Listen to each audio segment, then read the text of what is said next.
Hello, my name is Ryan Tucker. We've heard from many of you about how you've been impacted by the COVID-19 outbreak. And first, I just want you to know that our team is praying for everyone, the church and individuals all over the world affected by this virus. This is a hard time and many very difficult decisions are being made. We are praying for those individuals making those decisions, our leaders at every level of government, for medical personnel and frontline responders, for pastors and everyone in their communities, and for all who are acting in the best interest of the safety and welfare of those they serve. We're giving all of those challenges and burdens over to God. Now, everyone is asking us, what should churches do? What about the government asking churches not to gather? Can they do that? Again, we commend responsiveness to the virus and certainly encourage you to heed the advice of authorities who recommend social distancing and other means necessary to slow the spread of the virus. But we also understand that these measures raise important constitutional issues. Questions of whether the government has the right to tell churches and other religious organizations to limit their size when meeting or to tell them to not meet at all. To be clear, government officials must respect and protect Americans' freedom to live and worship according to their faith. The freedom to exercise our faith is not a second-class right, and certainly should not be treated worse than secular gatherings.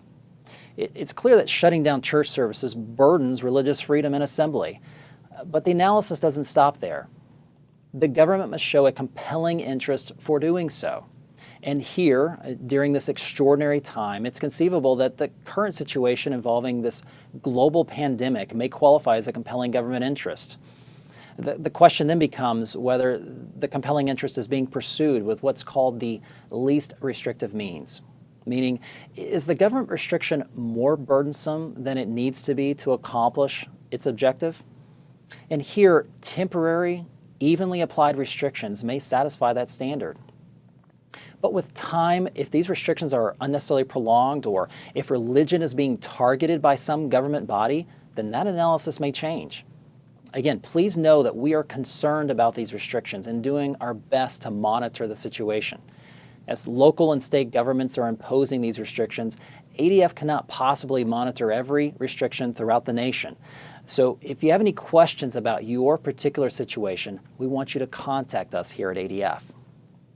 Now, as difficult as this time has been, I want you to likewise know that we've been on the receiving end of some very encouraging news. We've heard of numerous local churches rising to the occasion. Many that didn't have that technology before have now moved their services online. This has been a great opportunity to get the gospel out virtually to a much broader audience.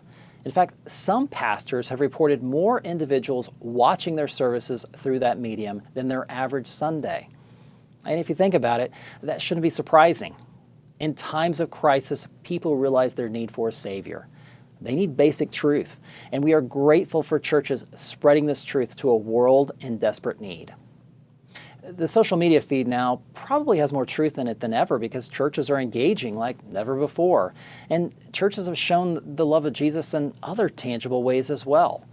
Church diaper drives are making sure parents have what they need. Pastors are delivering food to the elderly in their congregations, and even facilities have transformed into temporary daycares for first responders. What we are seeing is unprecedented need, but there is no shortage to how the church is serving right now. The world is different today than it was yesterday, that's obvious, but God is the same. When the dust settles from this crisis, we'll have a tomorrow where God already is. Today and in that tomorrow, if and when your religious freedom or free speech is challenged, we at Alliance Defending Freedom will stand beside the church. We will be here ready to defend your freedom, Lord willing, as God has allowed us to do for the past 26 years. For those of you who partner with us in this work, be it a supporter of this organization or perhaps as a member of our Church Alliance program, thank you. You are keeping the doors open for the gospel so that in critical times like this, we have your stories to share and be encouraged by. Thank you again, and God bless.